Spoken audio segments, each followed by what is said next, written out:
Doink. It's Friday. Right. It's Friday night, everybody. How we doing? Good to see everybody. We started, I know I'm 20-something minutes late, 25 minutes late. So Stevie's here. Stump's on his way.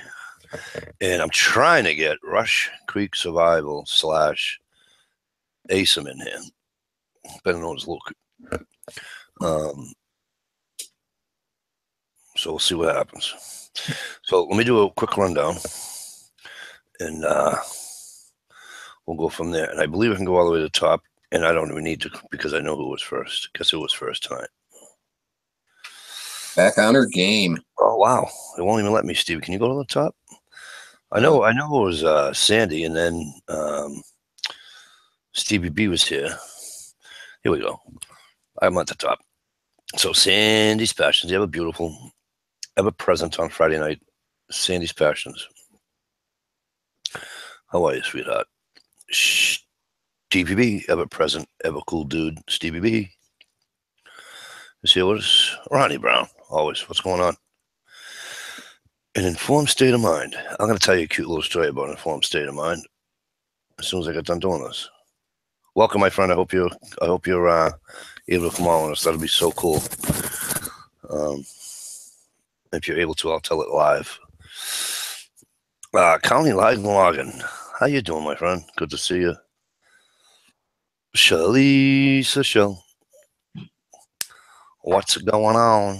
Great to have you. Thank you for coming. Stucker Steve is obviously in here with me. Prepping to endure. You were absent last week. It's Friday. Prepping's here. Good to see you, pal.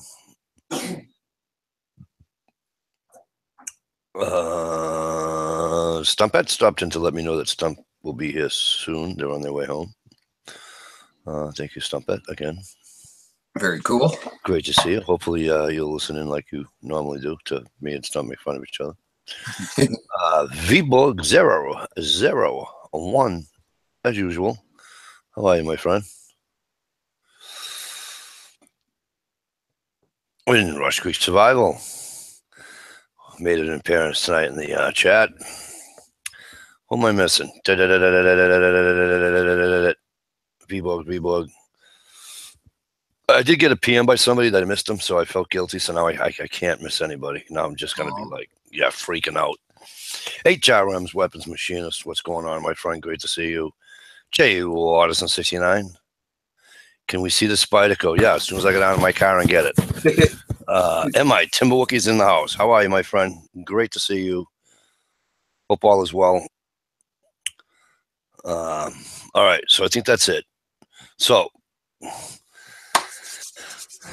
are we going by ASIM or are we going by, what are we doing? Oh, we're on ASIM. Cool. So you did find it. How's it going, Mike? Thanks. I appreciate that. Yeah, I've been a little bit. And, ISIM's fine. Luke's fine. Jesus, Luke's fine. Tell me how you want to do it. I'll do it anyway you want to do it. Luke is obviously fine. That's not even an issue. Yeah. All right. Well, everybody say hello to Luke. He actually doesn't need any introduction to YouTube, but well, let me tell you a little something about Luke. So Luke and I have been friends on this thing for, I don't know, I think since day one, but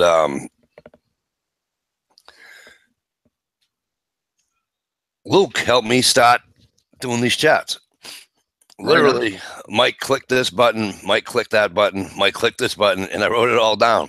All right.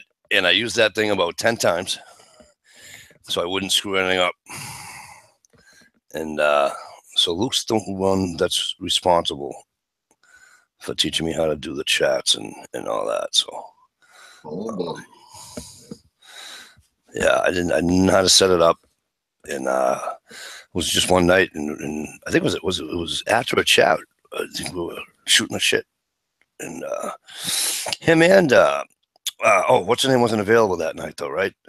Jen. So Luke was nice enough to help me out. Cool. So well, cool. I remember the night really quite well. We talked, not just about that, but we talked about other things certainly. Oh yeah. And, yeah, it was good. And I and I think it was really, I don't know if that was kind of after one of the shows, and I said that, you know, I encouraged everybody, put a live show on, you know what I mean? The more people that do that, the more people are going to have a conversation. And that's what it's all about, isn't it? Having a conversation, not just about political stuff, but I mean, about everyday stuff and things that interest us, certainly. And it's good. Networking's good. Right on. Yep, we sure do. You've done well. You've done extremely well with them too.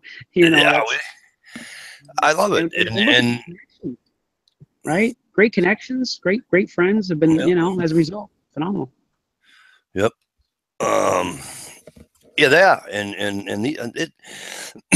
there's people here, Jay Watt. I mean, I remember going Jay Watt I met Jay Watt in one of what's his name, chats, and we just for a long time, you know, and it's just been a long time. And I made this chat with Ohio. And it's people never left. I got new people coming on, obviously, but the people never left. They're always just still here, and it's so cool, and they're great people. And it's like, I don't know. I'm happy I'm going hunting at the end of November, but I'm really sad that I'm not going to be shooting the shit with people on Friday night. So, but hey, those things happen. Get your poop in the group and get a laptop and an antenna. Yeah, right. Jay Watterson says Luke doesn't remember me. G Trapper, how are you? Good to see you. Anyways, so Stump's on his way in. Cool. He'll be here soon. And you guys are gonna get mad at me because I came to class unprepared tonight. I haven't read anything online during the week, and I haven't read one newspaper all week. It's the same old crap. So tonight we're gonna fly by a seat of our pants. Unless somebody, one of you two guys, has something that you'd like to. Well, let me do this. Look, what have you been up to? I suppose been up to a little bit. So for some people that may not know, I guess, and hasn't followed the Rush Creek Survival channel, I lost the GB Survival channel, and it was kind of a sad thing. And so all the subscribers, all the videos, that was all gone. Of course, I didn't back everything up. I had it backed up, but it wasn't great, and so that was unfortunate. Deflated certainly from that event. I just said, that's it. So I just watched, and I just pulled out. I just kept it kind of.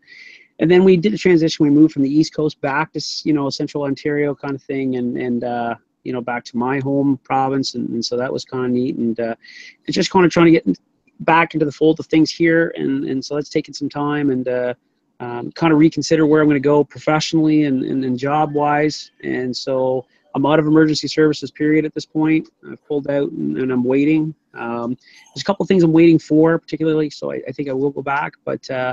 So that'll be kind of exciting. Maybe to go back in law enforcement again, which is kind of neat. But in the interim, I've taken a little hiccup here, and I'm doing some agricultural lab work, I suppose, is kind of a good way of saying it. But it's extremely interesting, and it's definitely not my genre. So having said that, I tried to kind of bring a new channel back in, and I'm only going to kind of do it in the fall, winter, spring kind of. In summers, it won't work. So there's just too much, needing to do with life and enjoying family and stuff like that. Oh, absolutely. So, and I live the parameters, and that's the way it's going to go. And so now we're sort of slowing down. The pool's closed. The grass doesn't need cutting now, and we're getting ready to see snowflakes anytime now, I'm sure of it. And some certainly to the north of us in Ontario and throughout Canada has already seen the snow so far, and so it's that time of year. But so it's been pretty neat. Well, that's good. Yeah, for sure. It's been good to see you. Shaker HP, how the hell are you? Good to see you. Thanks for coming in tonight. It's been a while, and it's been a long time. And even me, I got away Stevie and all these guys will tell you I started working, 2 jobs, and ever since then it's been, Portage videos coming soon. It's been nuts, right, Stevie? Right on. Too much work, I vote. Yeah. But I'm gonna, I don't know. This is my time of the year coming up myself because I love this time of the year, and I love the winter and I love the fall, so I can hunt in the fall and well, deer hunt anyways, or as Stump would say, walking through the woods with a rifle in my hand. But tomorrow, far be it for me. I missed one shout out, Uncle Kyle. Hope things are well. And 2, MJP, better known as Michelle Just Playing. If you got, I made a video on the sling that Michelle sent me. Michelle's, for those who don't know what the hell I'm talking about, Michelle made me a sling for my muzzleloader, and it came out absolutely pissa, as we say here in Boston. Okay, it came out wicked pissa. And I'm going to be putting that on my muzzleloader tomorrow, as I'm going to the range tomorrow.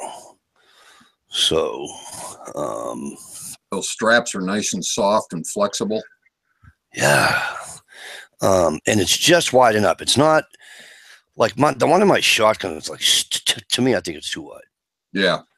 And this one's probably maybe an 1.25 inches. No, well, it's bigger than that. Probably an inch. I don't know. I didn't really measure, but it's where I like it. Put it to you that way. Right. I'm just looking forward to going tomorrow, but I'm also looking forward just to being out in the woods pretty soon. Come, I mean, if I got my bow license, I could go out right now, but I'm just looking forward to being outdoors. Get away from all the crap. Good for the soul. Yeah, it's like being on the ice. It's like ice fishing. Yep. Whatever can take you out of, whatever takes me out of myself and just lets me, I'm a happy camper. Decompress. Yeah, my sister lives way up in, well, I call it way up in New York, but it's up near Rochester, New York, and she's about 6 hours from here, and one of the gigs is about a half hour north of her, and she's like, "Why don't you should come up and teach me how to ice fish." I haven't seen her with a fishing rod in her hand since we were about, I don't know, 8. And I said, I'll take you. Well, in other words, Mikey, she loves you and she wants to see you. Absolutely. Absolutely. But I would love to go fishing up there. What lake is that? Give me 1 second. I'll tell you exactly what lake that is. But yeah, a lot of different states you can get like a 3-day fishing license for like $10 or $5 or something. Yep. It's not gonna let me. That's all right. Well, maybe it will. Because you guys know how bad my geography sucks. So anybody out in the, Stevie, you put out, before I go out to the people in the chat room, put out another video which I didn't get to see yet. I got the alert. I got the alert today, but hey, You just broke up. What'd you say?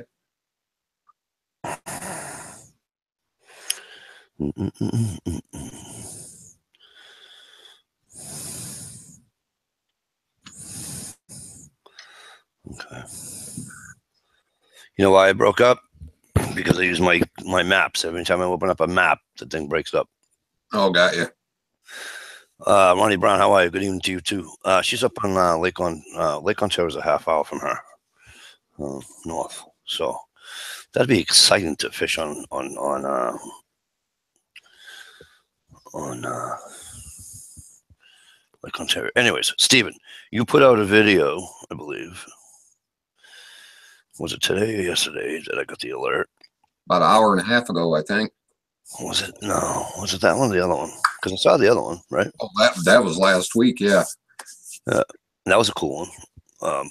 But wasn't it? What was this one? What did you name this one? I know, but something like that. Gun. Gun. Is that what it was? I was kind of testing the waters. Everybody's saying they're getting flagged and stuff. So Yeah. And it turns out if you're a big giant channel trying to make a lot of money and you got commercials going, well, then you might get flagged. But if you're not monetized, it's still pretty much free press, so to speak. So I was just kind of testing the waters. Yeah, that's cool. Actually getting a little bit tired of that rhetoric. People complaining about, oh, we're not making as much money. It's like, why'd you get into YouTube? To make money or to have fun? But yeah, I don't know. If you can make a buck, great, but don't complain about it. But you gotta know, you gotta remember, there's a lot of channels, and Luke will tell you, Luke knows a lot of bigger channels that like what's his name that I really love watching is Boss of the Swamp. Right. I'm telling you, they've actually, people have, like Discovery and all them have come to him and they want him to do stuff, and he keeps refusing. He doesn't want to work for anybody. He wants to be himself. He's all done working. He's 52. That's all he's done. Yeah. But for those who don't know who I'm referring to, go to Boss of the Swamp. I'm not telling you to sub him and watch his channel. Listen to him for 30 seconds and tell me he doesn't have a voiceover voice. You know what I mean? You know those voices that you have, and you can do voiceovers. This guy has a voiceover voice like there's no tomorrow. But I love the content on his channel. So I watch it. Now he's got, I forget how many thousands and thousands and thousands of subscribers. But he's up there. I want to say 50 grand or better. Probably. I could be wrong. But I mean, if they were used to pulling in does he do it for a living, YouTube money? No. I don't know anybody that does. I don't. You probably could. But I don't know. I get into it because I had a hobby, and then I get into it, and like Luke alluded to before, and I get into doing these chats, and I met people, and they're great people. I mean, yeah, I dealt with the people I didn't like, and I don't associate myself with them anymore. But that was like a very, very, very minute number out of all the great people on YouTube that I've come across. Yeah. So far, the percentage of not so great people has been pretty low, which is awesome. Yeah. I mean, I've done videos that people may have not liked. Certainly have done chats that were controversial. Hi, I'm on it. How are you? He's got 67,000. I'm on it. Okay, so he's got 67,000. Yeah. All right. I know another guy that has about that many subs, maybe a little less, and that cat's pulling in like $3 grand a month. Oh, really? Yeah. That's a lot. Yeah. But I earlier, in the early times, me and Ohio, Luke will tell you, Ohio and I had some chats that were,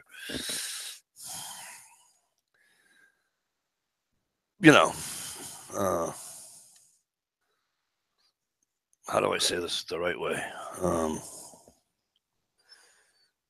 Not edge, but we were talking politics, and some people didn't care for what we were saying. And there was times I agree with Ohio, and there was times Ohio and I disagreed, but we always came down to one denominator, and that was it. But Right. but it's amazing, all the great people, and they all stuck around, you know. So it doesn't matter whether I do a chat, it doesn't matter whether I do a video, doesn't matter if I'm on your chat, doesn't matter if I'm on Luke's chat. It's the people are just, they're just nice. Even like there might be some people on Luke's channel I don't know that I never watched their videos or what have you, and vice versa, right? But I'm quite sure they're cool people. I mean, I'm talking about the amount of people that I can deal with out on YouTube is probably 2 or 3 out of all the people. Are you kidding me? I mean, come on, those are great odds. Absolutely. Yeah, You know? it's what I find about this is that it's a great platform because everybody chooses when to get together. Either you tune in, you join in, you type, you don't type. It's all on your terms, and Right. and I think that's what makes it work. And the other thing is that we can always come to the table, and it reinforces the idea certainly that we can have different opinions about things, serious ones, passionate, opinions, political opinions, and people that have families that don't have families, kids, no kids, so there's different demographics, geographical locations, different ideals, left, right, maybe not so many on the left, but it's hard to say. And I think that's what makes it work. That's what makes it so cool. And a lot of these people, the sad thing is that, Mike, it's what you said. There's so many great people out there, but the reality is you've only got so much time, right? And sometimes it's only a glimpse. You only get a glimpse of somebody, and but that glimpse is really okay, isn't it? And it's sad because you're never going to meet all these people. You know that you're never going to meet and shake their hand. Not all of them, but you can only hope that maybe 1 or 2 you get that opportunity. And hey, what a great opportunity, right? So, but it's absolutely. I mean,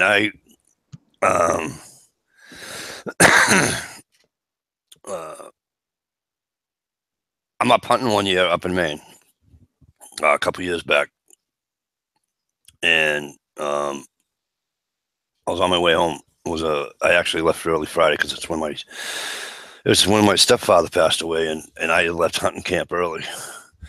So it's Friday night.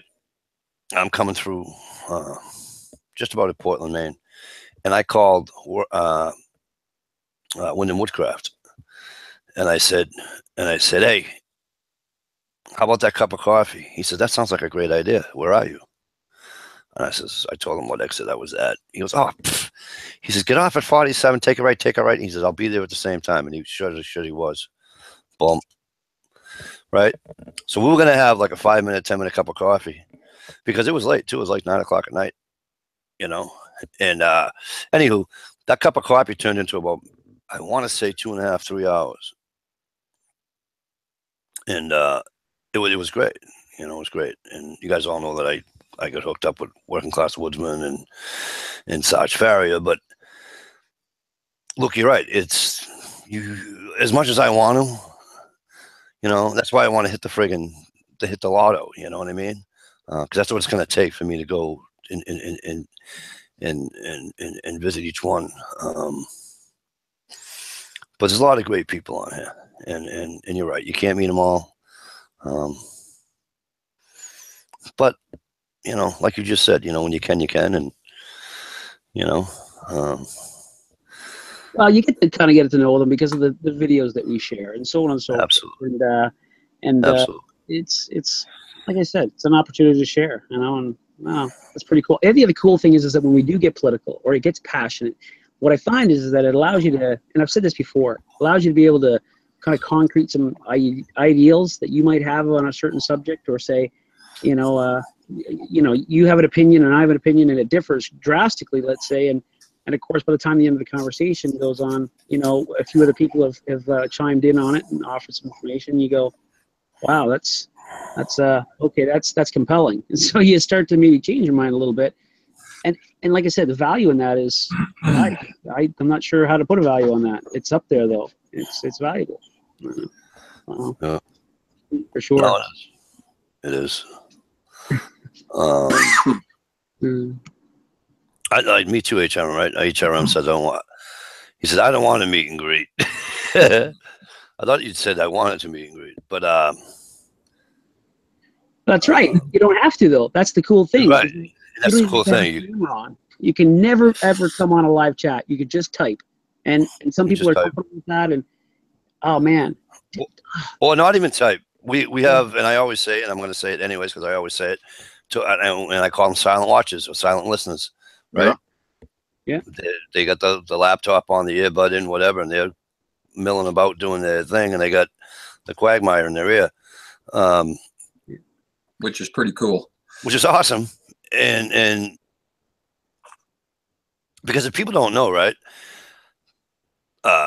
Luke will tell you, and actually everybody should know if you're on YouTube and you do videos, right, or you do chats, you can get the demographics on when, where, and who's watching what. You know, like where, you know, it doesn't tell you towns, it just tells you the demographics. Like, I know when my friends over in Holland are watching, okay, yeah. or have watched, you know, because it drops a little point on it. Okay. Same thing for Canada. Same thing in Texas. Same thing in California. That's cool. And it's pretty cool, you know. Sandy, you know it's hard. I know it's hard for you, and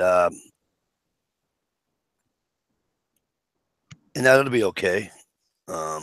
As long as, Sandy, that you know, right? As long as if you ever want to join another panel,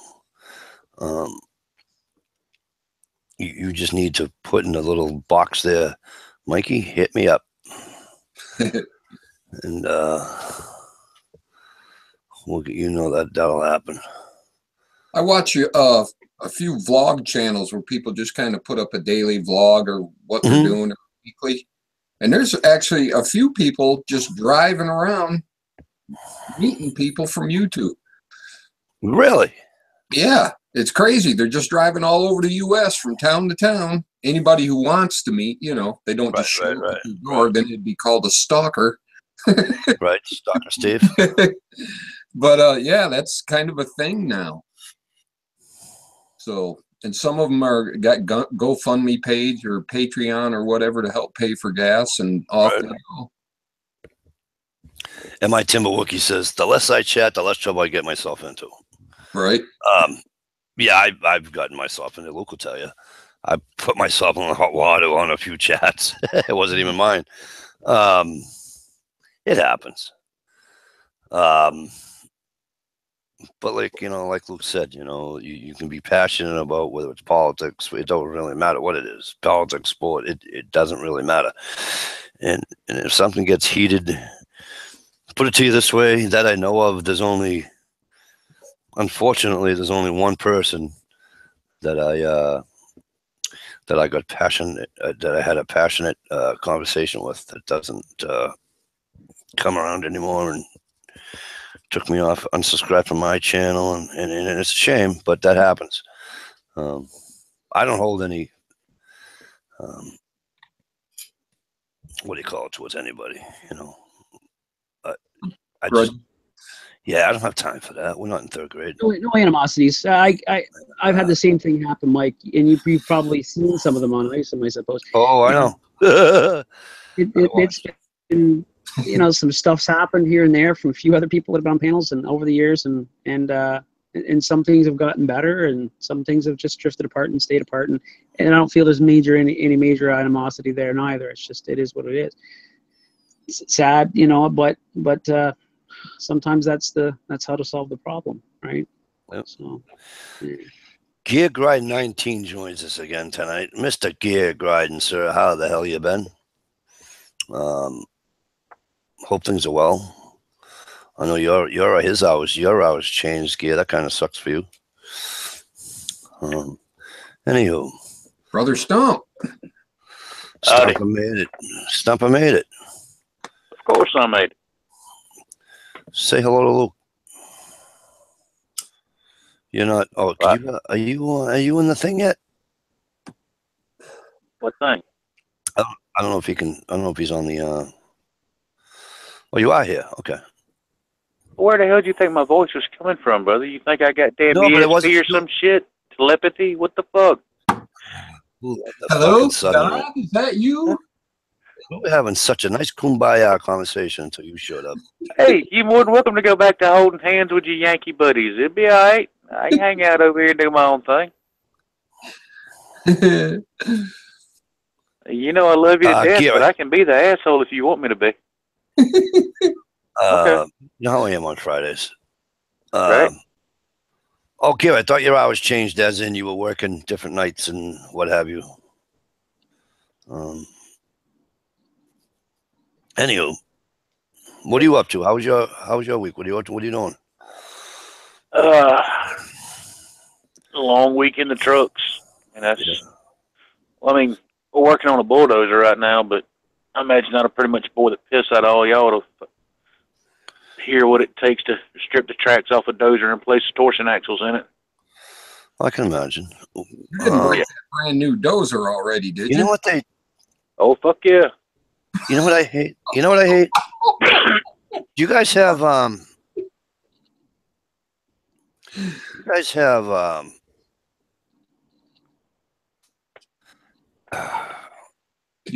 on, dude. Spit it out. You're killing me. Stop it. Where the search bar is when you first come onto your computer on your laptop, not the one at the top, on the bottom, and or like it comes out in the middle and has like four or five apps that you can just click on and go right to the app. You know, like I have YouTube there and Facebook and. Oh yeah. Anyway, somebody changed it on me. Oh great, that'll screw you all up. Yeah, and you know when it happened? When I friggin' did the upgrade. Well, you probably have it set as a theme, and the theme's probably changed.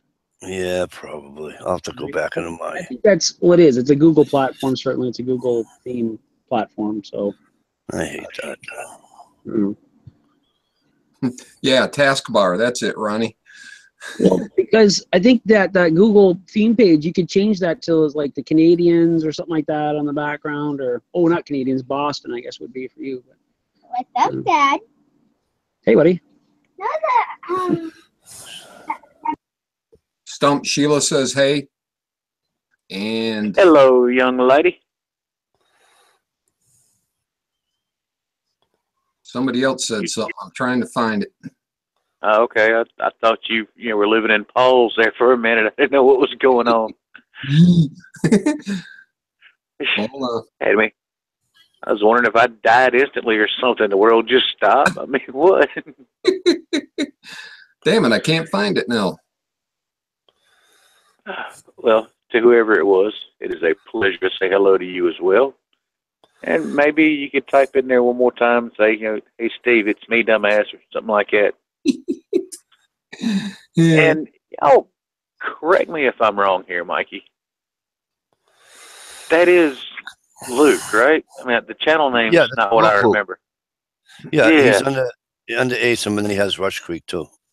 Okay. All right, I was just double checking. I was like, man, it's been a long week. Okay. So in the news, I did want to read this one because it we were talking about it at work. Well, I actually saw it. Anywho.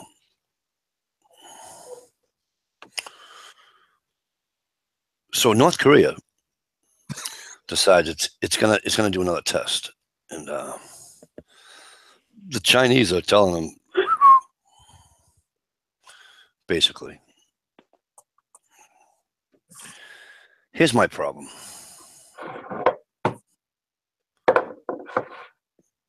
The problem, even with the testing, is even of itself is one problem. The fact that you want to continuously do it is a second problem. I mean, this is number 6. The consequences on what he's doing and the fallout from what he's doing is number 3. I mean, you can go on and on and on. When China tells you to stop, not for nothing, right? Right. Here's what I don't get. It's like, you know what it is? I swear to God, he's got a Napoleon complex going on over there in North Korea. Mhm. He's a little guy thinking he's right. Well, you know the have easiest way to stop him, right? Well, hang on. You have the largest country ever known to man that will wipe you like you're some bead of sweat rolling down your forehead. And he won't listen to reason. But the problem, Mike, is that he is the supreme leader in his world. In his world that is strictly and very feverishly reinforced over and over and over and over again with his people. He is praised and put up on a very high pedestal. Matter of fact, no, correction. He puts himself on many pedestals all over that place to reinforce that ideology. So it's indoctrinated so much that I mean, you know, we see the interviews and such, and those I find to be a little more believable than some of the propaganda that may be being pushed through the medias. I just think that, because look, in my feed, it keeps popping up on my Google News feed. It keeps on popping up all these stories on North Korea. It doesn't matter who's actually putting it out, whether it's Reuters or whether it's, you know, CNN or whatever. If it's a story, it pops up on my feed, and just so I can keep an eye on it. And the shit that they keep putting out over and over and over again, and making it seem like, you know, Mr. Kim has actually said something, but in fact it's not. It's a speculation when you go back and double check the story. And so I'm thinking, well, is there a propaganda that's being pushed here? Is it already been decided what's going to actually happen? I wonder that. And you're right, Mike. This is definitely not something we want them to keep doing. But at the same instance, he's got a bit of a reputation he's got to hold up, you know, and he's got to stay faced in the fact that, hey, I'm the supreme leader. And when they see or even hear about something being said badly about the supreme leader, or North Korea for that matter, that regime certainly is going to take hold and put out a message. Whether they're actually going to do it, I don't think that they will, because of what you just said. China is like China, Russia, U.S. Those are big players. So how far is he willing to take it? That's the thing I wonder about. How far is he going to go with this before someone just goes wiped? He's just wiped. But I think that they have to create that storyline. They have to create that feeling that we're all going to feel when it happens. They have to do that first. They have to lay that path, because there's too many people that would not be okay with it really at this point, right? If they just wiped them. So they have to wait it out for him to do something, then it'll be okay. Or they may, you know, push it. I don't know. But look, Trump keeps saying it over and over and over again, Rocket Man. If this is not poking the man in the chest, I don't know what else is. And I don't think that's acceptable, and I don't really think he should be doing that, because that doesn't look very professional as far as, you know what I mean? I agree with them, but nevertheless, that's not my take on it, certainly. I don't think you should give the guy the dignity to use his real name, personally, because I think he would just feed off of that and put himself on a higher pedestal. You know, I think it would make him think that, oh, now the United States respects me. Yeah, I see your point there. And Go ahead, Stump. His people got him on a pedestal because they don't have a choice. No, that's true. Yeah. Well, I was just, you know, going over what you just said there in my head, and I agree with a massive part of it. And in no means whatsoever am I trying to sound rude or insulting or anything like that. God, I sound like TR apologizing for I talk. But I didn't say that out loud. Anyway, yeah, the one part that I don't even want to say I disagree with is just my opinion. The part about, you know, that being non-professional with Trump. Well, I totally understand what you're saying, but at the same time, we didn't put him in the office to be another politician. We put him in there to take care of business. And like I say, please don't construe that as, you know, I'm trying to be a dick or nothing, because I'm not. No, that's a great point. 2 cents. It is a very valid point, which could spark a whole other conversation to support. Right. because you're right, and Yeah, I withdraw. But we once, voted him in because he wasn't normal. but Yeah. right, right. But as soon as he took office, as soon as he took the oath of the office of the presidency, right, you're in politics. So you know what I mean? Yeah, Right. and I've said this before. I love that he shoots from the hip. Okay. However, being president, you still have to. Nobody's asking him to run and hide from anybody. No one's understanding. Not that he would, anyways. But Right. at the same time, you don't want to incite a riot either. Right. And granted, you do With a expect different the country office. here, you can do it. You know, you could Yeah. like if you want to bash Hillary and call Hillary or whatever, like right, Mhm. that's fine. That's Okay. not bashing. That's the truth. But Yeah. but when you do it to another nation's leader, especially somebody like him. Yeah, well, I do agree with you that the office of the presidency of the United States should present a certain level of class or tact. Professionalism, class, yeah, all those Right. words. Yep. But at the same time, if you look back in history, some of our greatest presidents, here again, I'll say greatest, yeah, my opinion, but you look back at your history books, Kennedy, he didn't kiss anybody's ass. The Roosevelts, there was no ass kissing there.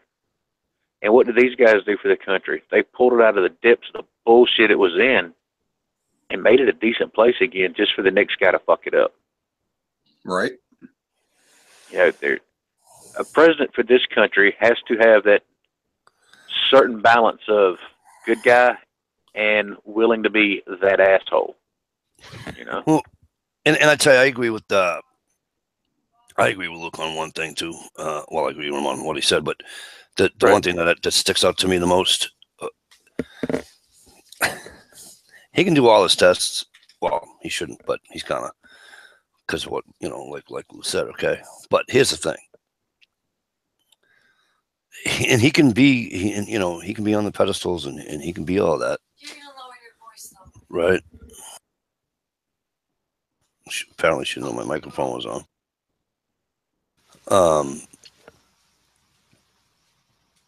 He doesn't want to die, and he's not gonna. Because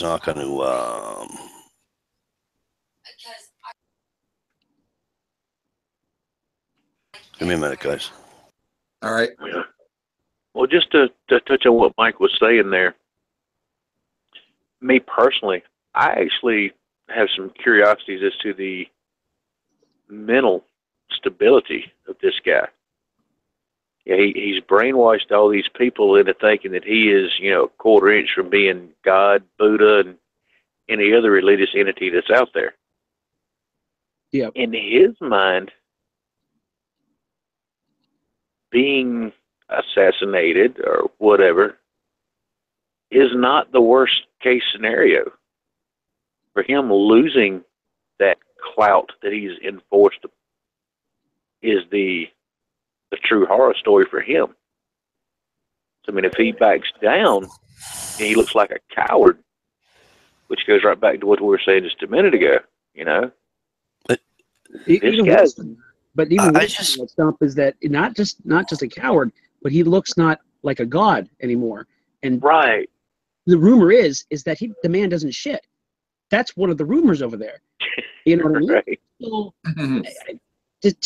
and then again, I don't know if it's the entire population, and I can definitely agree that maybe if they understood, and certainly they must have a glimpse of what's on the outside of those walls, so to speak. Maybe walls wasn't a good word to use. I don't know. I think that if you could go in there and assassinate him and assassinate anybody under him that could continue that regime, you might have a chance at liberating the people. But be careful. We already tried that liberation thing, and that kind of got weird. So I don't know. Yeah, It big may time. not have been. Right. So I mean, we want to be careful of that as well. I think that it's a bad thing. I think that, I think going back to that class thing and the presidency and such, I do think that it's not giving the man any respect and giving him any leeway to suggest that you know what, like, wow, they're respecting me now. Good. You know what I mean? They've coming to the table. I think they can say, Mr. Kim, this is a direct, message to you. You need to stop this. It's not good for the world environment. Bottom line. I'd like to see this speech. You know what I mean? To say this is not good for the world environment. As a collective, we're not going to tolerate this any longer. We will stop you from sending nuclear weapons into the atmosphere or anything that's going to actually affect your neighbor. Everybody's going to jump on board with this. So, your move, sweetheart. And if that happens, that's it. They go in there and say, he left us no choice, and we can all see that and understand that. Right. Here we go. And we're going in. And if anything happens after the fact, I think Putin would actually say it. If Putin was going to do it, Putin would say, what did you want? Nobody else wanted to step up and actually stop the man. I stopped the man. Okay? Now let's go back to our lives. The people are liberated. Let them figure that out. We're not going to go in there and help them. That's not our job. We already did the job, right? Yep. We're not going to send all our people and our boys and our girls into war over it. We went in, special selected teams maybe, and we got in there. Maybe it's impossible. I don't know. But I'm just saying. And the presidency just stands back and says, look, I'm not trying to be a dick. I'm not trying to do anything else. It's not a political move. This is a world move, right? And I think that we've got the majority of the support. So I don't know. Just, Well, before anything gets done, the whole world, all the world leaders are going to have to agree to it. So I don't know. The way that guy keeps his people in the Stone Age, I just seen a map night before last or something. Somebody showed a map, a satellite image at night, and it showed the border between North Korea and South Korea. South Korea was lit up like a Christmas tree. In North Korea, there was one little spot of lights right around, their main city. The rest of it was in the dark. Yes. So, and I also understand they don't have internet, very limited TV. So his people don't have a clue of what's going on. No. He's completely shut off the outside world. Yeah. Indeed. Somebody said it. Who was that just said it on the outside? Sorry, Stump there. I cut you out. Before I lose that. Go ahead. I can't see it now. Dang it. So somebody will recognize that they said it here in a moment. But the idea is that he's got, and it actually was you, Stump, that said this as well. That leading back to it is not just him, right, being looked at as a loser or defaming him or whatever the case in his country. He also has that legacy to follow. There's an immense amount of pressure on a very young and impressionable mind that probably wasn't prepped very well at all. And the idea is that he's a little man in a bigger man's body certainly now, but he doesn't have it up here to actually go ahead with it. So it's very, very immature, I think. We see this by even having Dennis Rodman come out there, you know what I mean, and visit him. It's to me, it's odd. I get it, but it's still a little odd. And I think that he's a little kid still, and he's having all of these things. Literally, sky's the limit for him. He has everything he wants, right? His people doesn't. So he can literally have anything he wants. And the fact is somebody said it. He doesn't want to die. That's not part of the game plan. So I don't think he will do anything because somebody, please tell me that somebody's on his team over there sitting there going, Mr. Kim, I don't think we should launch another rocket. They're prepared to wipe us off the face of the planet here. And he'll say, okay, well, let's just not launch that for now. You know what I mean? Somebody, please tell me what we can do to make me look more godlike right now. That's how I picture it.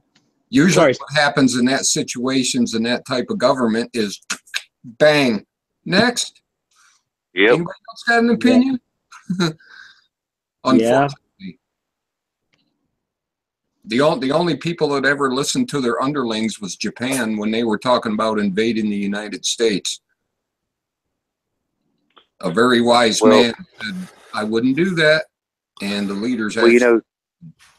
they did actually invade the United States one time. Yeah, but they were talking mainland. Oh, yeah. They tried going to Alaska, and we armed the Inuits with bayonets and Garands. And when it was all said and done, they returned their Garands and almost all the ammo and wanted to keep the bayonets. That's what they used to eliminate them. It's one of my favorite little parts of history. And I didn't mean little parts of history they don't tell you about. Yeah. I never heard of it, honestly. Yeah, they Right. Japan invaded Alaska, and we didn't have troops that were custom or acclimated to that environment at all. So we literally made a small group of Inuit people, the Eskimos, told them, you know, you're soldiers. Here's an M1 Garand, a bayonet, and some rations. Well, they didn't care for the rations. They kept eating their raw seal meat. The guns, rifles, whatever terminology you want to use, wasn't really something user-friendly for them. But they knew how to use a sharp instrument. And they done away with a massive number of Japanese Marines, countered them basically with bayonets and bow and arrow. Wow. They ran them right back out of the country.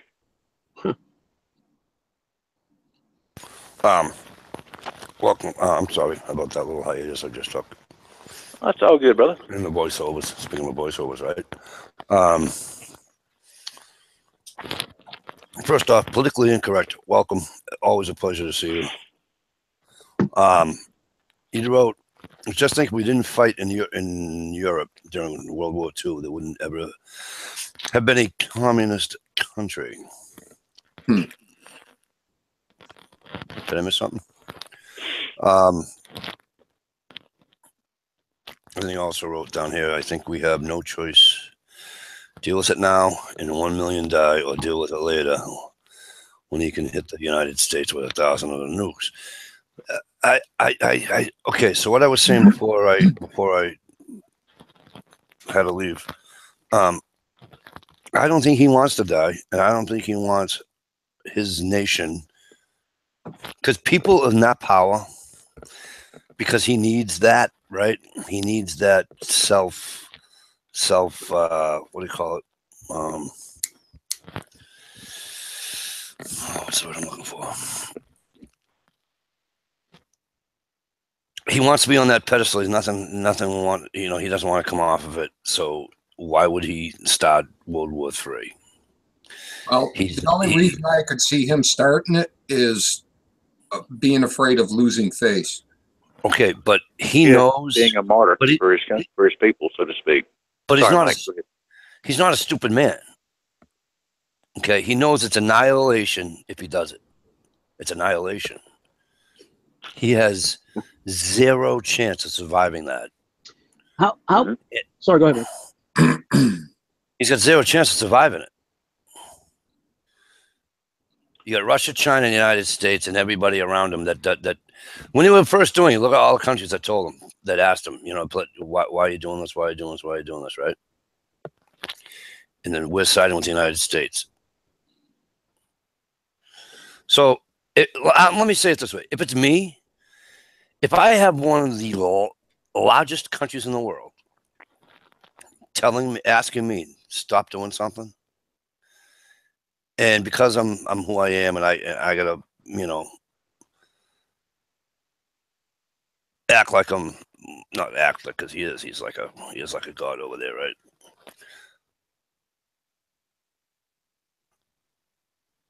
And they tell me to stop, or we're gonna, or if I start a world war, or if I think about starting a world war, and they say, if you do that, this is what's gonna happen to you. You think I'm gonna do it?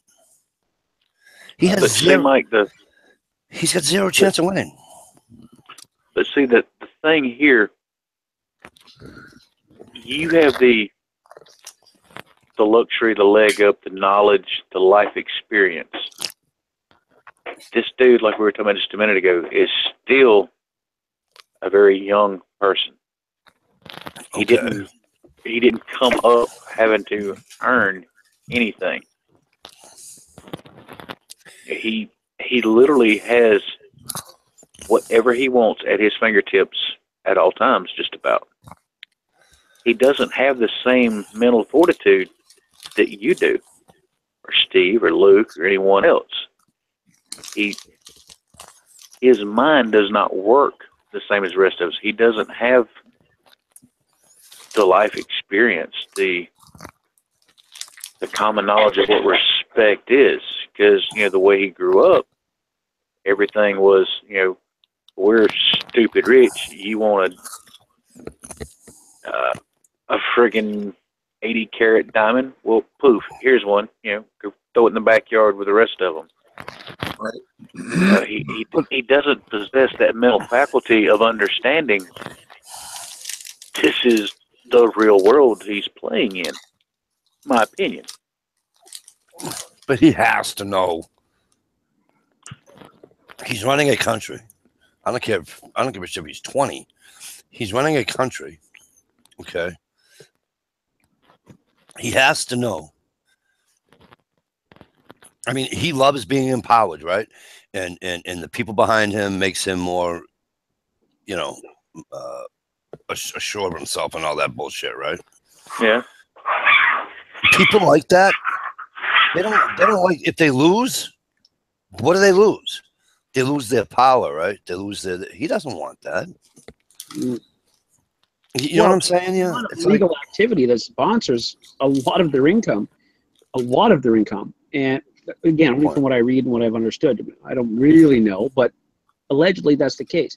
So the other thing I wonder is that, look, if they're smart enough to put these rockets together, right, then they have to have some kind of concept of planning or, orchestrating something, whatever the case is. My fear was this, when somebody had mentioned it just briefly, they touched on it just briefly, of the idea that this satellite they got going on up there, how much information do we have on that satellite? Do we actually know what that satellite consists of? Does it potentially have, a nuclear weapon inside of it that could be detonated over top of the United States, never making a landfall detonation, and putting a basically an EMP in place to black out the U.S.? At that particular point, it doesn't really matter. He's hit us, and we will all die a very slow and painful death. We've talked about that for many shows. So in theory, I mean, could that happen? And would that actually warrant them to actually ground weapon? Maybe not. Maybe rules of engagement say, but they didn't hit the land. It's an EMP, yeah. But so you might be able to go ahead and EMP him. Is that a retaliation against North Korea? Probably not. They already had an EMP hit at some point. They don't have any power to knock out. Well, that's my point. So they're going, aha, Mr. Kim, I've got it. What? Well, so that comes under what my buddy Politically Incorrect wrote. Okay. And he wrote, North Korea is Looney Tunes. Doesn't care about a dictator that kills thousands of his own people. I think we should gather allies, Russia, China, Japan, South Korea, and kill that nut job. A lot of what he just wrote, I totally would understand and do if I was in that position. So here's the thing.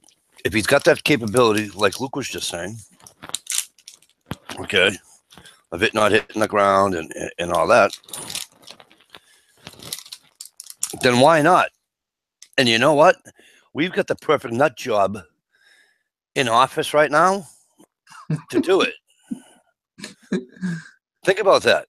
You have the most perfect president right now sitting at 1600 Pennsylvania Avenue, okay, than any other president you ever had to do something like that, to be part of the assassination of the Rocket Man. Because I think if it was anybody else, if it was Bill Clinton would never go along with it. Obama would never go along with it. George Bush might go along with that. Okay, but he might ride the bus, but that'd be as far as he'd go. Okay, but I mean, because how's the old saying go? Keep your enemies. Keep your friends close and your enemies even closer. Right. So I don't know, and it's almost like wiping out a threat before the threat. It's kind of like, back in the day when we were all young, it was one of those going to be, that guy looks like he's going to hit me, so I'm going to hit him first. Mm-hmm. Right. Kind of like hit or be hit. It's kind of like that mentality, although obviously on a much wider scale. So Trump's in charge of all of us, right? And he don't want to die. He don't want to see his American people die, and he doesn't want to die in a slow. Exactly. I mean, you couldn't have put it any better way. Slow, agonizing deaths. It's not going to be quick and easy. It isn't going to be any of that bullshit. So my point is that if they can prove that he has this capability of doing shit, right? Now go back to politically incorrect statement, right? Does it not seem almost justified if the Allies got together to try to knock that son of a bitch out? I would be willing to bet a paycheck just about that there's already a sniper on a building ready to go at a moment's notice.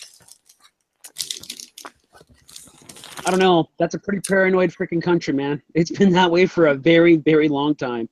And I don't know. You can't just get, what do they got? Well, they got some resources that are kind of scarce other places. That's for sure. But I don't know. I think that he's thinking he's pretty safe. And I think he's probably got a lot of people. He probably doesn't move outside very often. When he does, he's protected pretty well. Right. To get even a fart in that place, I think someone's going to smell it. I mean, I just, I don't know. The description. You think, but You got me, kid? I mean, I'm sure deep inside, there's a contingency somewhere to deal with him if need be. yeah, there'd have to be. But I would be more apt to believe at current, the world leaders are probably very close to being in agreement to literally shutting down the country systematically over there. As in, nobody exports anything there again, period. Make them live off their own food stocks, their own minerals, their own water supplies. It won't take long. That place will go belly up. Yeah. But good point, Stump. Wow, I love when politically correct because there's a lot of times him and I don't see eye to eye on shit, and when he's on though and I'm on, I love it. He says, you also have to realize Russia created North Korea. Yep. And they should just help dismantle it. I don't. Do you think that he's more if the Rocket Man guy? That's what we're gonna call him. We're gonna call him Little Napoleon. I like to call him Little Napoleon, but either however you want to take it, all right? However you want to take it. Do you think he's more? And I understand that he projects himself as having no fear. But at some point in time, you have to look in the mirror and know that, you know what I mean? So on that basis, who do you think he'd be more fearful of, us or Russia? I would say Russia. But I'm kind of thinking that too. Yeah, but I don't think Russia's even a factor for him. I think he probably knows that, and I don't think Putin's going to do anything. I think that I don't see that unless I've missed something. See that. Not even relatively close. I'm with Luke on that. PG, how are you? Go ahead, guys. I'm sorry, Stump. No, it's all right, and it's definitely welcome to the chaos there, PG. But I'm in agreement with Luke on that one. I don't. I'm just asking. I don't getting off of his backside to do anything. He's gonna sit back and wait and see what we do. Yeah. Or what anybody else does. That, and he might be thinking, just let us do his dirty work. Yeah.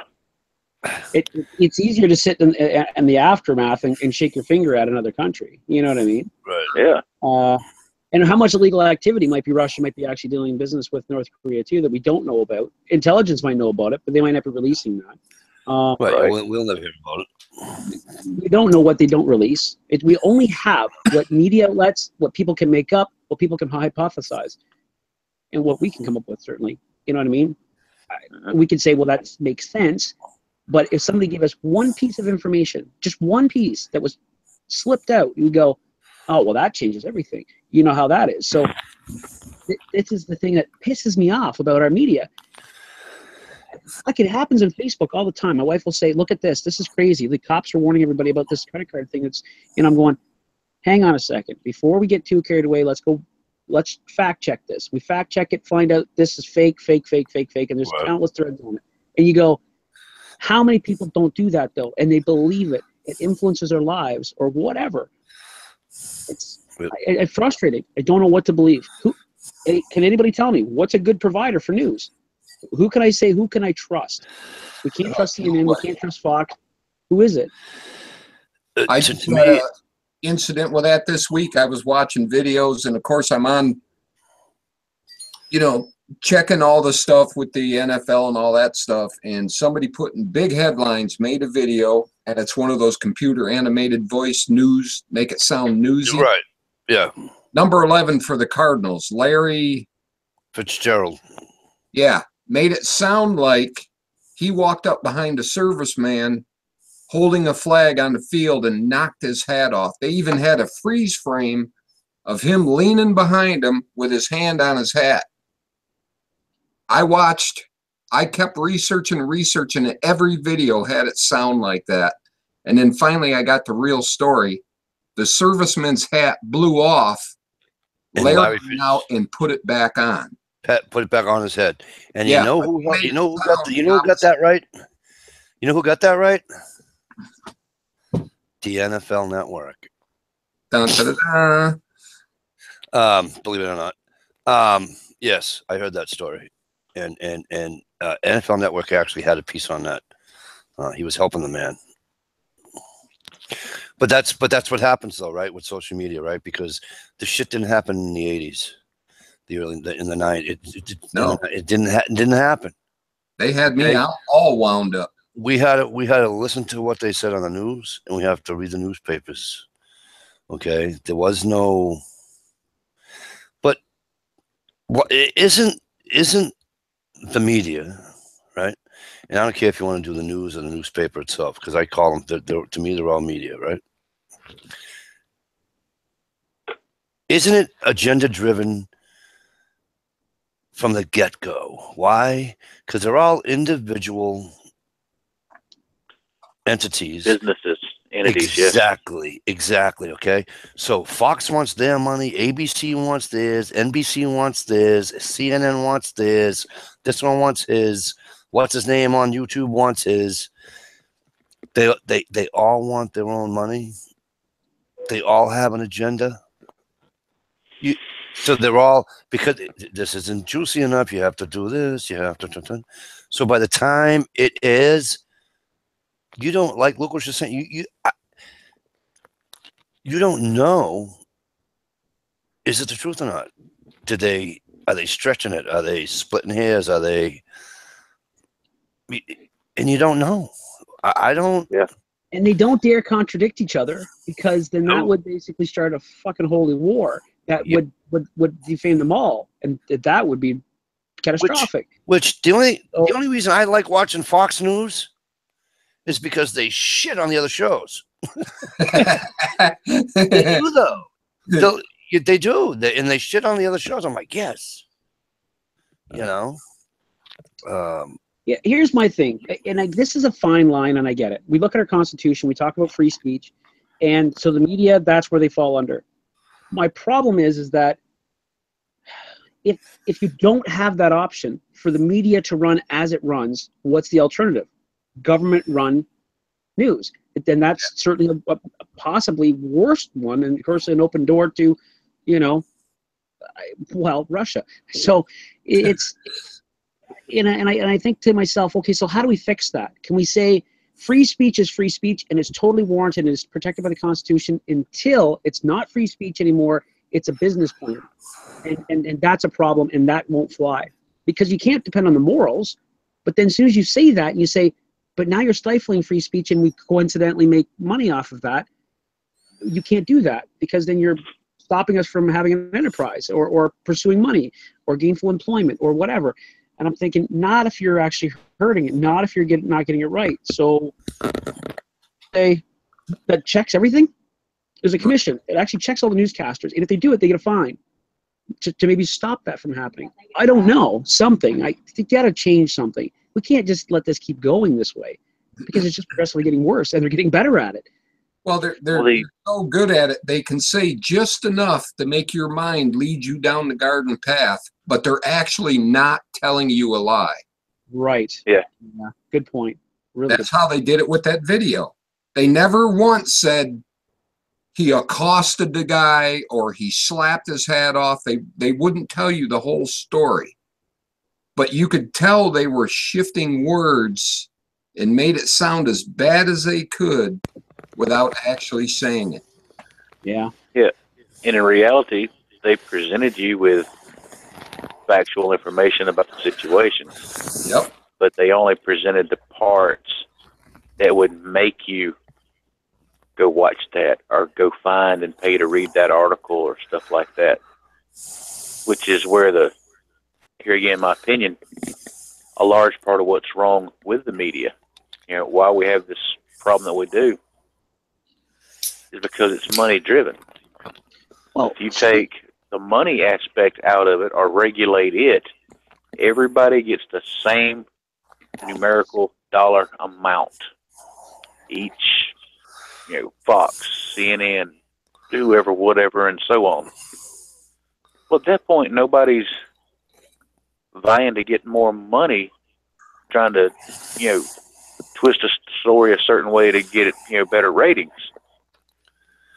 There's no money there to get. This is your salary for your company, regardless. Doesn't matter if one fucker watches your station or if 600 billion watch it. Well, then you're bordering socialism or communism. Well, that's true too. It's a wicked web we weave. It really is. So And option C, take all of media. Fuck you, go away. Yep, I don't watch them no more. Nope. I mean, the short answer certainly is that. Just don't watch it, right? And be careful how you form your opinions.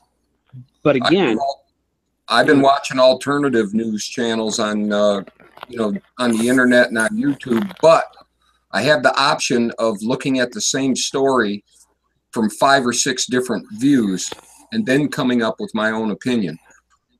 right. Now, if we could get the other 300 million to do the same, Right. we're doing all. You get an informed decision when it gets to the voting booth.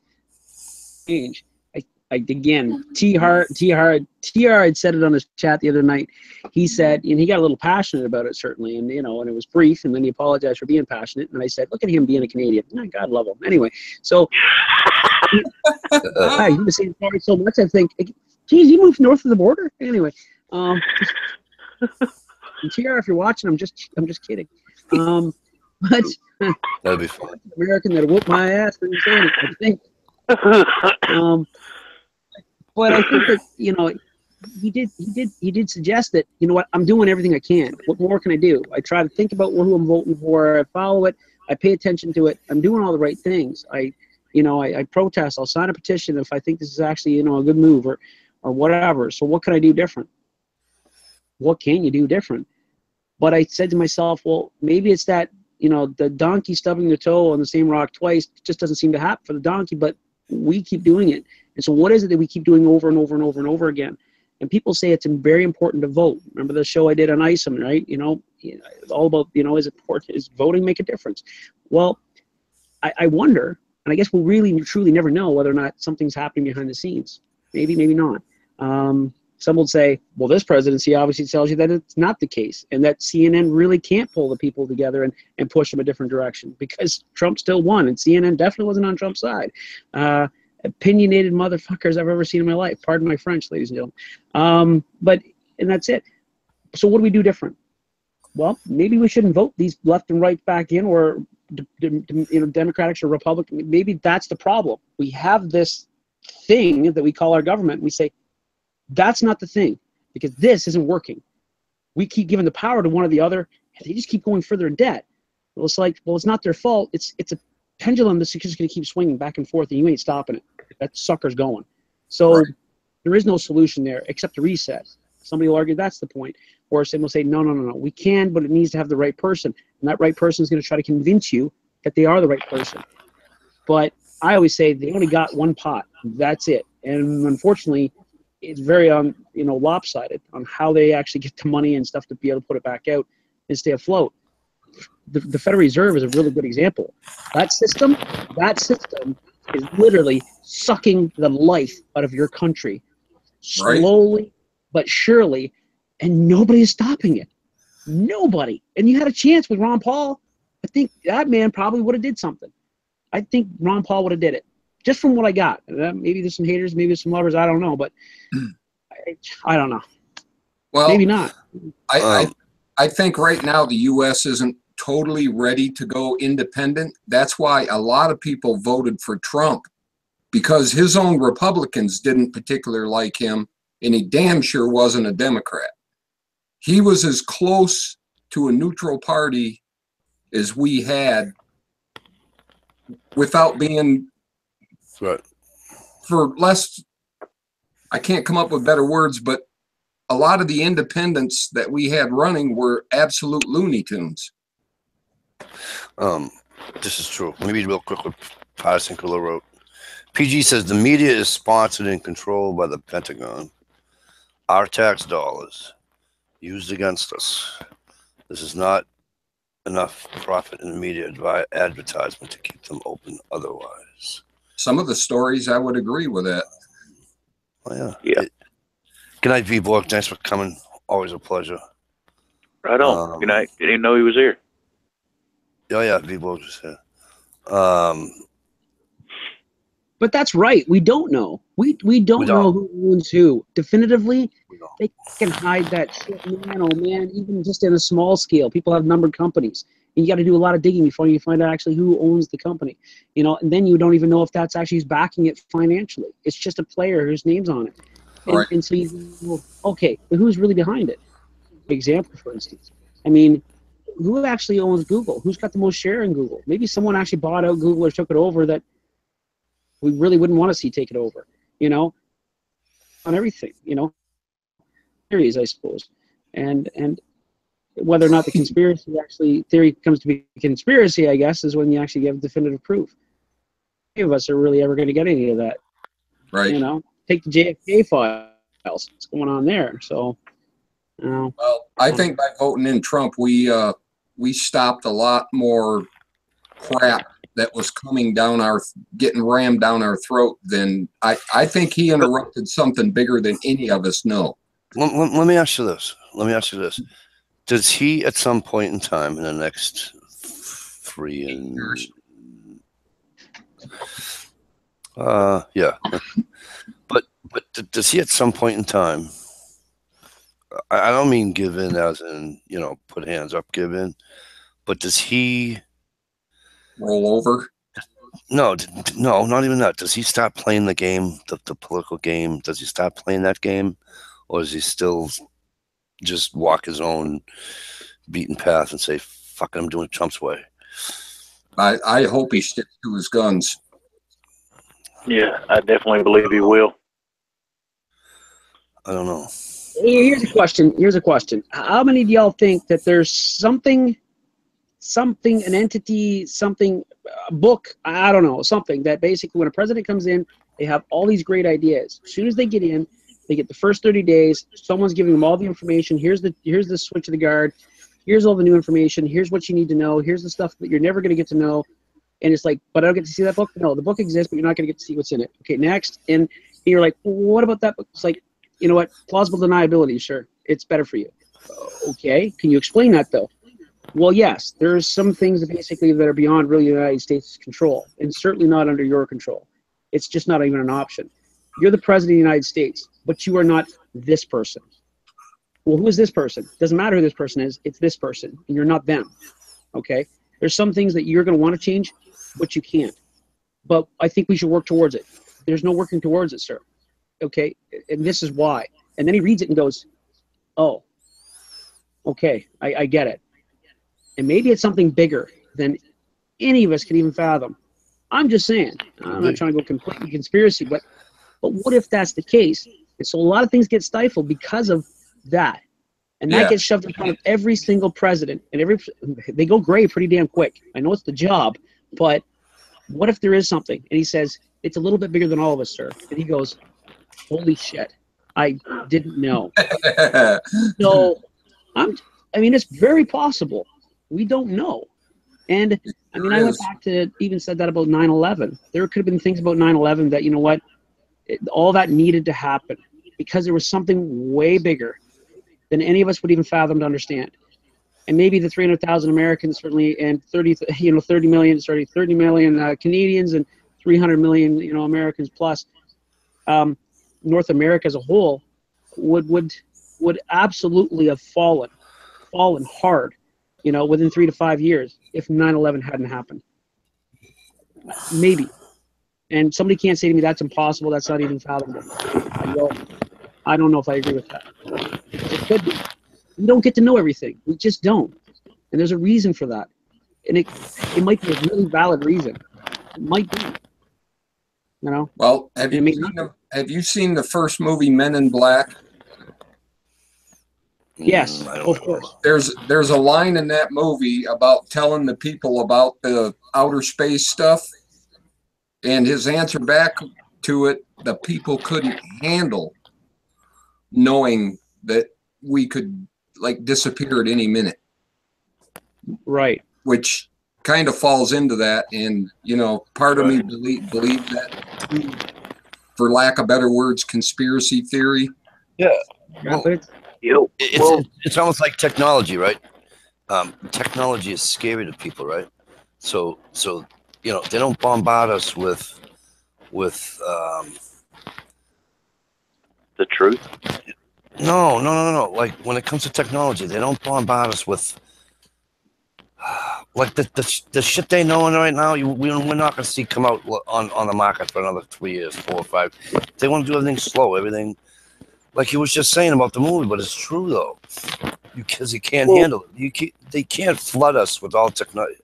I'm telling you, it's how they do it. So here's my question on that: who picks the group of people that has access to this knowledge that's supposedly more than we can handle, and who decides at what rate it gets trickled down to everyone?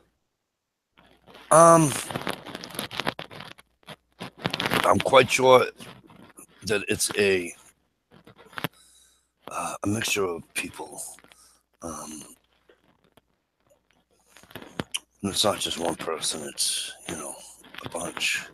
Yeah, but what makes this one group get to be the powers that be, so to speak? It'd have to be a world order thing. It's like, okay, all right. Let me say it this way. I forget the guy's name. I'm not even going to try to remember it. The man that sent the first email, okay, to his coworker. I think he sent it to a coworker or something, right? He invented the emails. Okay. They knew before he hit enter and sent that email. They had the technology for everything else. The internet, the whole shebang. Mm-hmm. It's little by they're just giving it to us little by little. Now here we are talking about it live. Yep. Well, wasn't it suggested that the JFK files were not completely released, or what was held back was suggested that the CIA basically would have embarrassed the CIA. Some of the information that would have been released, they said that can't happen because they have to stay faced with the fact this is America still, right? When I said this back in ISIL once too, and I said, I'm not necessarily sure that's important, that it's a good idea to publicly criticize your president. I get a lot of flack for it too, by the way, but I'll finish the point. Because the fact is that it makes the U.S. look disorganized, not together, not team playing, so to speak, not a unity, strong force in the world perspective.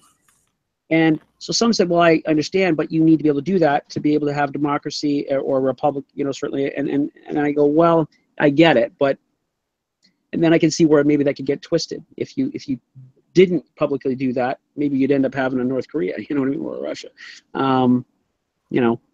because how do you enforce that, right? So Now wait a minute. You don't think Canada's in on it? Well, You noticed that too, right? we have a president. We're connected here. A president or a prime minister who There you publicly go. cries, which I know why he cried, because of, certainly Gord dying, from tragically hip. But I think that publicly that's probably not a smart move. But then he's also the man who said that I'm going to raise my sons to be feminists, which I didn't agree with neither. If you want to do that, certainly go ahead, sir. But publicly saying that, you're deciding for a lot of people, and I don't think that's really a professional thing to do. And that's not your job as prime minister. I'm sorry, but that's how I look at it. But well, that's great till his son punches the first woman in the mouth. yeah, right, eh? I'll find that out, pretty sure. I don't know. Yeah, exactly.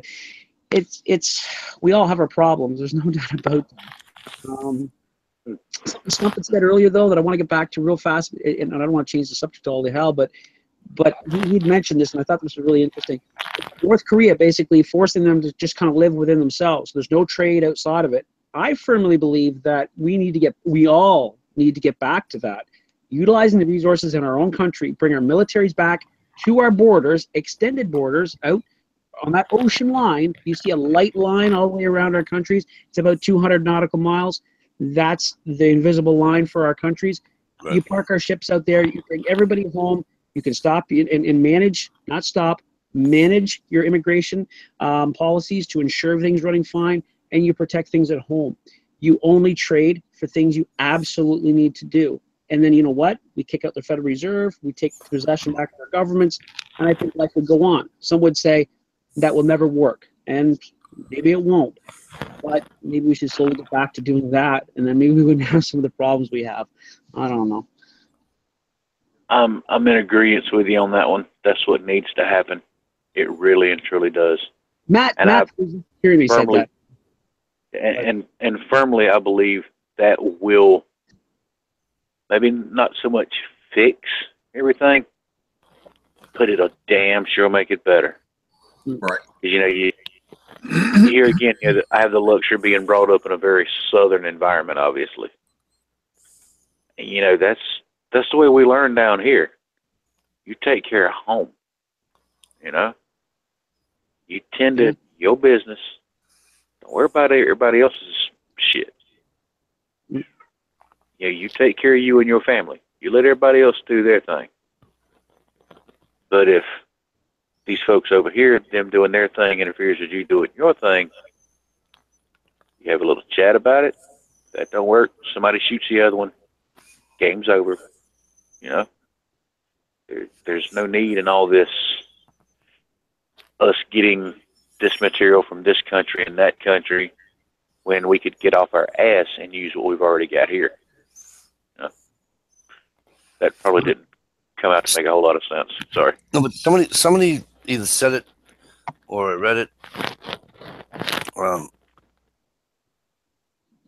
But they said that we don't have enough food here, and you couldn't grow it to keep up with the demand, they said.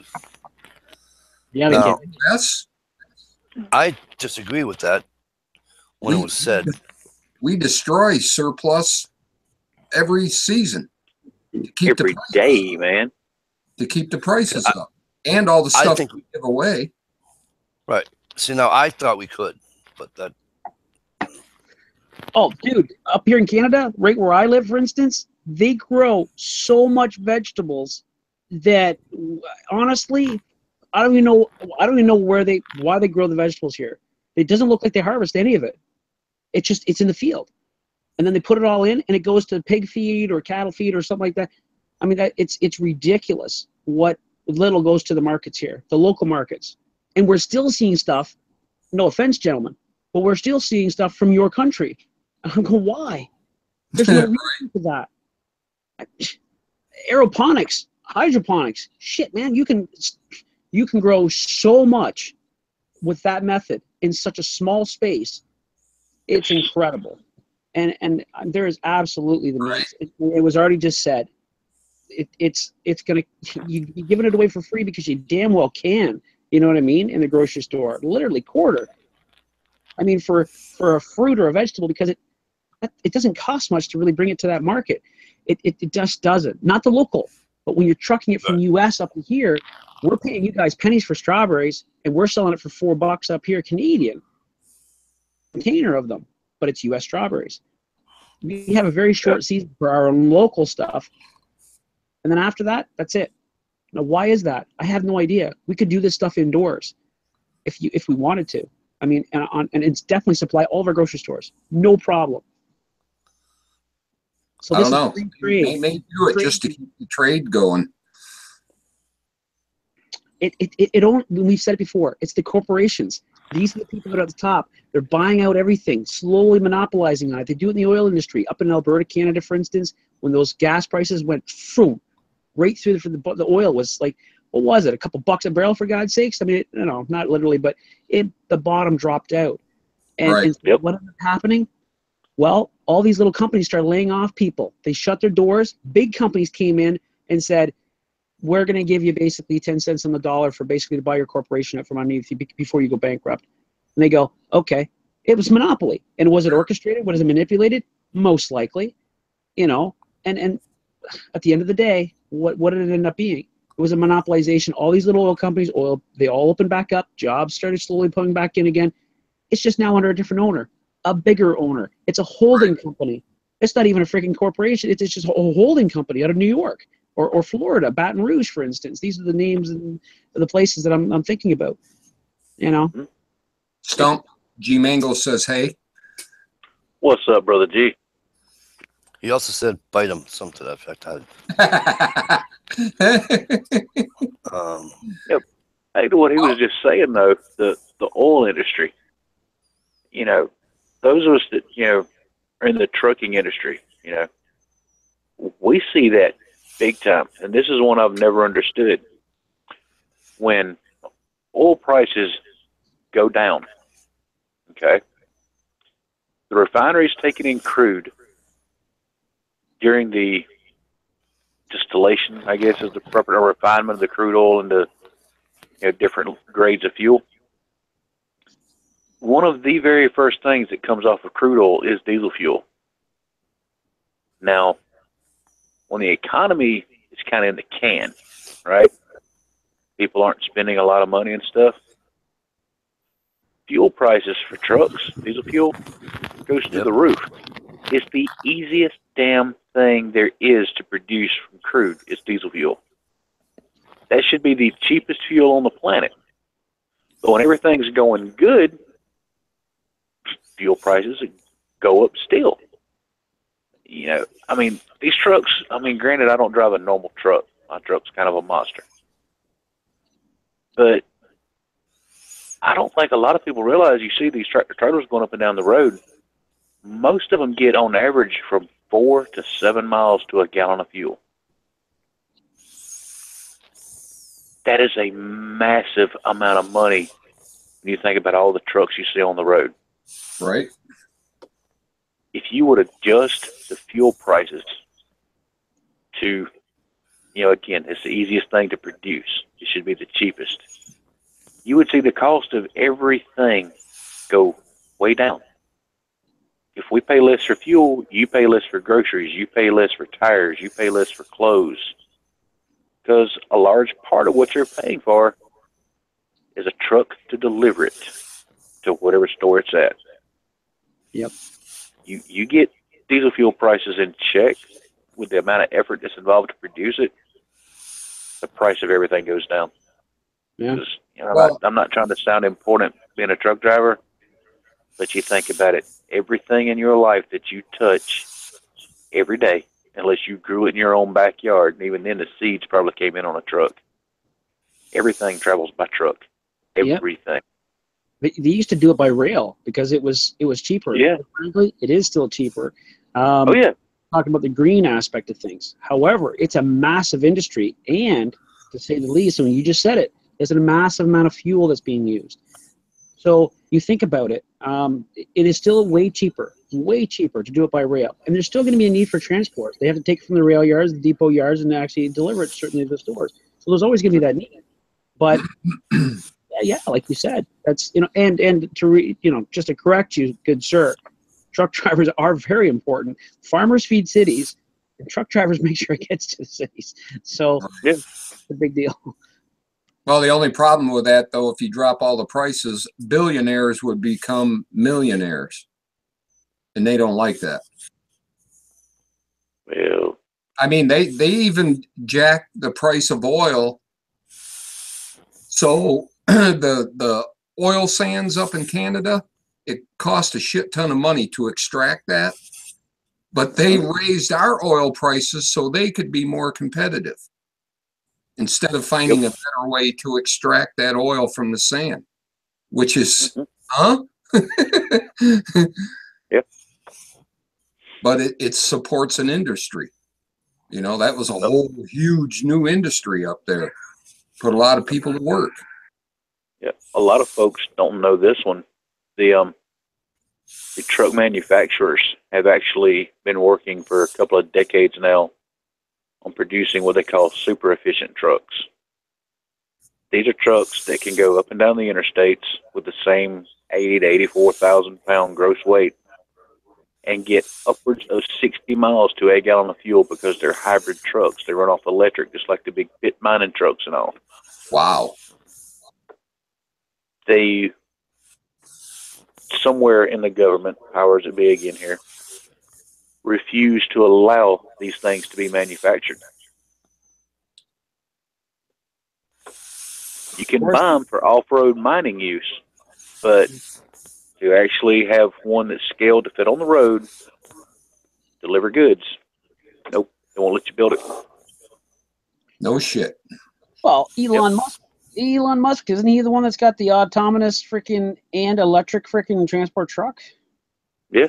Oh, we know that, well, the technology's been around since the 70s. I think you can be on vehicles on water, and that technology's been there. But maybe we're looking at it wrong.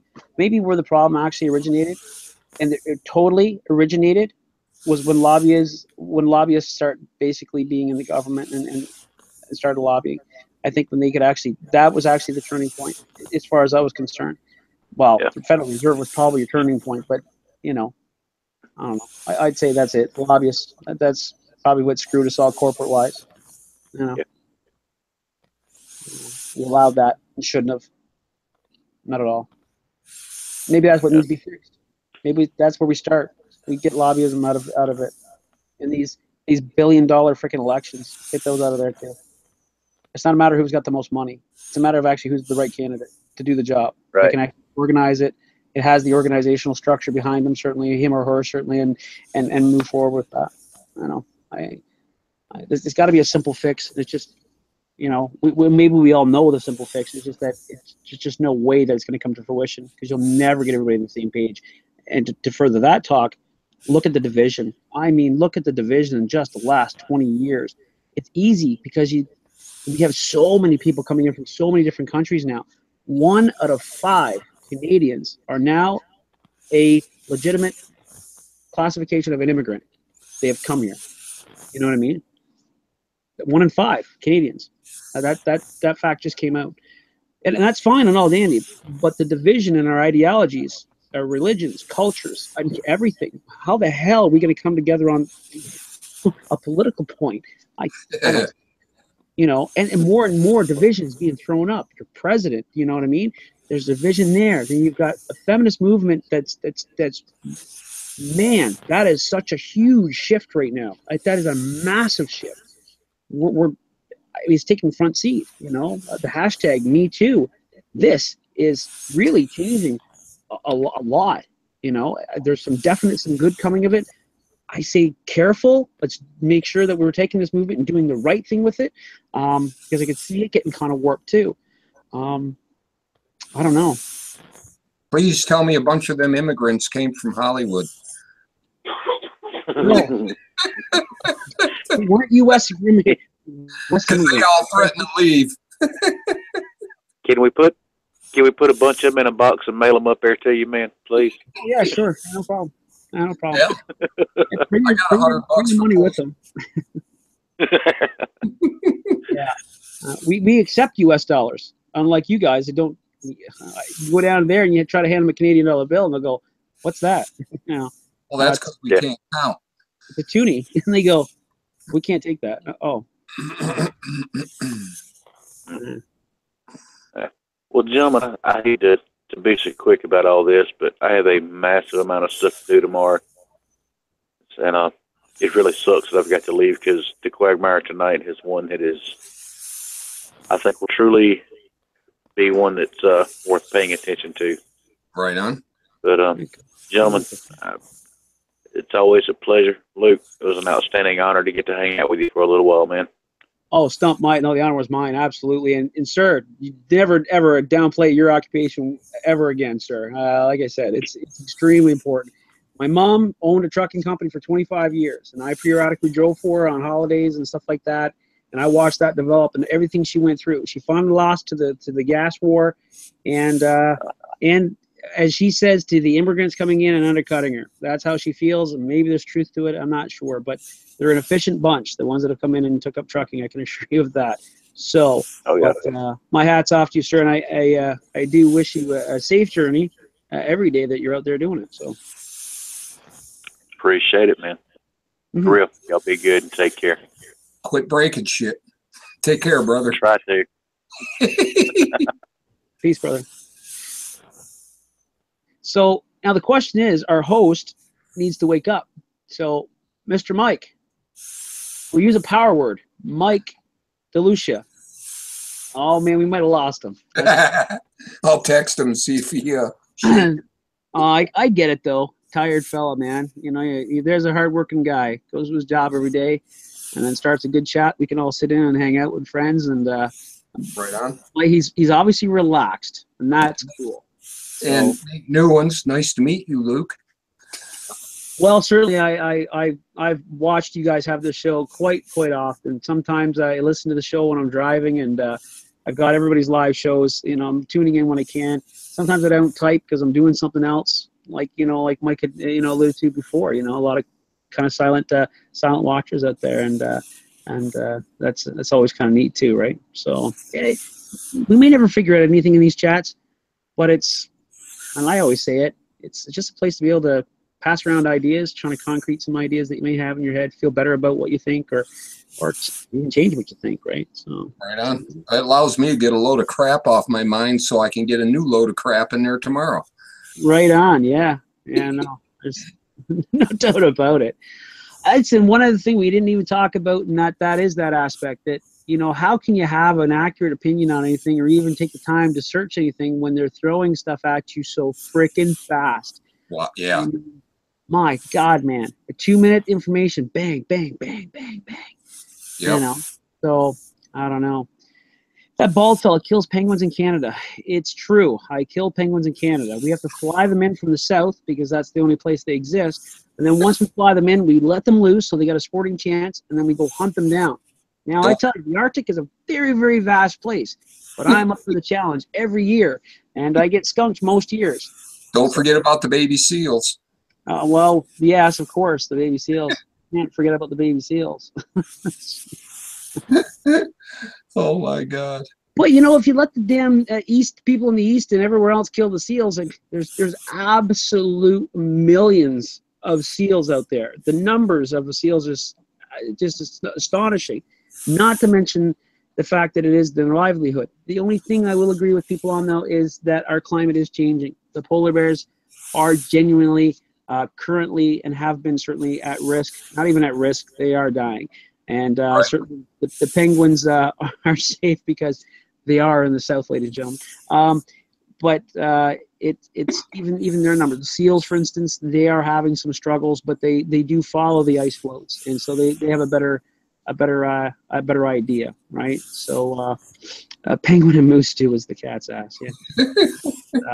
Yeah. Only if you use the wings though, because the rest of it is a real fishy taste, and you can really spoil the moose. So just like I said, of course you can get the recipe book that I have there. It's over on Informed State of Mind, and there's a recipe book you can download for free. It's a PDF, and like I said, it's free. So yeah, pretty neat. I just keep reading that name over and over, and it's cracking me up. Yeah. we tend to be liberal here and let a lot of shit fly as long as you're not rude and nasty. Oh yeah, absolutely. I don't think I can. I don't think I can get offended. Not from the jobs I've done anyway. So. Right? Oh man, I don't know. We'll probably actually end up revealing actually what my job is. Maybe the next time we all get together, it'll be something to look forward to. So I'd probably end up blowing people's mind pretty far out there, I can assure you. So it's a temporary job, but like I said, it's a, you know, when you have that book of life, and if you looked at every chapter in your book is a year in your life, some will have 68 and some will have 101, and God bless the ones that get to that 101, eh? But it's important to live each chapter the best you can. At the end of the day, you want to be able to say, hopefully you can get to that opportunity to say, I'm at the end of it now. Is my book going to be a good read? And I can assure you, the job that I've taken this time around and the jobs that I've had and where I've been in my life, my book's going to be a pretty cool read. It'll be a page turner. Well, I'm glad you're excited about it. The thought of me having to switch careers or jobs scares the living crap out of me. At this day and age, I don't blame you though. Honestly, I've taken some chances, I suppose. I knew that I had an impressive resume that I could fall back onto. Right. But yeah, and right now we're not sitting, you know, comfortably financially where we were before. I know that. I'm not able to put as much money away. My pension, you know, that my main pension, I suppose, that I've got, you know, for retirement is stalled right now. I'm not feeding into that pension, which is a little spooky. You know, I don't want to even think, well, that's all right. I'll just depend on the government pension that they give me. That ain't going to freaking take care of things. Yeah. So if I make it that long, I suppose, too, there's the other thing. But right. They keep backing our age up, so. Yeah, right, eh? Well, ours, it used to be 65. Now they've bumped that up. And retirement's now not 65. So they're talking about doing it here again. Yeah, it's higher. And if you don't take your pension until you're 70, they'll give you 30% more in your pension. And I go, it's there. When did Canada become Vegas? I don't understand that. You know, like, roll the dice, you know. That's a little bit of a risk. Sounds just like the U.S. to me.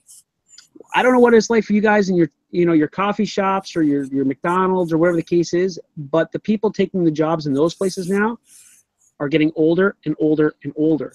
Yep. And it's surprising. It's kind of like saying that, you know, jobs are up now. You know, unemployment's down. Only because they lost their $80,000 a year job and now they're getting a $23,000 a year job. Right. Yeah, they got a job, but they're not living really or not thriving anymore. They probably could, I guess, but it's an ideology certainly we've built in our heads that, hey, you know, they keep advertising cars and this and that, and you know what I mean, and they still want you to kind of fall for that American dream kind of, you know, ideology, but that's harder and harder to obtain, I think. You know, maybe I'm wrong with that. I don't really know. To the point now where a pickup truck is $65,000-$70,000. Oh shit, man! How's a working stiff supposed to afford that? You can't. I don't know. My brother just went out and bought a $42,000 truck, right? And he goes, "You think it's a good truck?" And I go, "It's a fine truck. It's a beautiful truck." But we've had this talk before. You are going to lose a shitload of money the moment you take it off that lot. Yep. He goes, "Yeah, not that much." And I go, "Man, yeah, you are. There's no way you could turn around and take that right from that lot and go sell it to somebody else for the same price. It'll never happen." And he goes, "Well, how do you figure?" And I go, "Well, first off, that guy who sold you the truck, that real nice fella, you know, with the nice hair and stuff like that, who threw in the oil undercoating for our salty winters, that nice fella, well, that's the money right there in his pocket, first and foremost. He did a good job. He sold you the vehicle, right? Everybody's got to live. Everybody's got to have a job. So you ain't getting that money back. It's in his pocket. Well-deserved, right? You know, so he's like, well, yeah, but I mean, you know, it's the price of buying a vehicle. And I go, uh-huh. And I go, and I'm going to go out and buy the $2,500 vehicle. It's going to be nice, you know, because I'm going to look around, take my time. I'm going to get it. It's going to be paid for. And the $500 every 6 months that I might have to put into it collectively is well worth it because it's $700 for your payment for 1 month. Yeah. So you have that expenditure, you have that extra money, and you want to treat yourself. I say do it. Everybody should do it once. You know what I mean? But after that, no thank you. I'm not getting involved in a bank like that again, ever again. I've owned one brand new vehicle in my lifetime. Yeah, same here. One. That was the last time. Especially when the training went at 18,000 kilometers. Ooh. Yeah, I was covered, but I'm sitting there going, gives me a nervous wreck even going to get a used vehicle anymore because you want to check the transmission. You go, but I didn't grow old with this vehicle, so I don't know the little knocks, and you know what I'm talking about. You hear that knock and you go, that doesn't sound good. You know, honey, what? I'm thinking of getting rid of the Jeep. Why? Because it's making a knock that I don't really like anymore. Well, what are you going to tell the guy who buys it? I ain't going to tell him about the knock. If he can't hear that and understand it, that's his problem. You know, as is. And so you buy the Jeep and you hear the knock, and the knock doesn't go away, but the vehicle lasts you for 6 years. Well, there's my story, by the way. Anyway, so, well, I don't know if that's what happened at their house, but I'm pretty sure that's what happened. Anyway. Yeah, it's funny. I just bought an old Jeep. Did you? Oh, well, there you go. One of our crew over there in the outdoors channels there, Jason and Chris from Parker Ridge there, he just bought a Jeep too. They got matching Jeeps now, so that's pretty cool. Hey, we're a Jeep fan. Yay. Oh, Mikey. Yeah, he's no longer on the FARM either, so.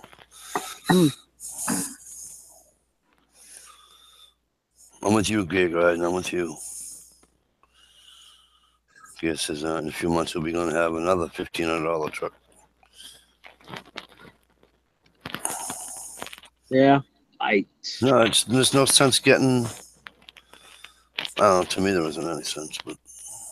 Yeah. Yeah, that's pretty bad when the motor's louder than the radio because you can't turn the radio on not to hear it. Just need to buy a louder radio. That's all. Yeah. Yeah, I see you guys new bass speakers. Yeah, engine was getting loud. Right on. Bass speakers. Yeah, I know what you were talking about. My engine was getting loud. What part you not paying attention to? Oh shit, that's funny. Great. Oh, you nodded off on us there, Mike, and A little bit. Stump had to check out there. He's got a busy day tomorrow, but he certainly wishes everybody the best and enjoyed the show tonight too. He really enjoyed the show. He said it was a great show. He did well with the circle. Yeah, Stump's good people. Oh, he's all right. Well, shoot tomorrow. He's all right for a Sudna. You know,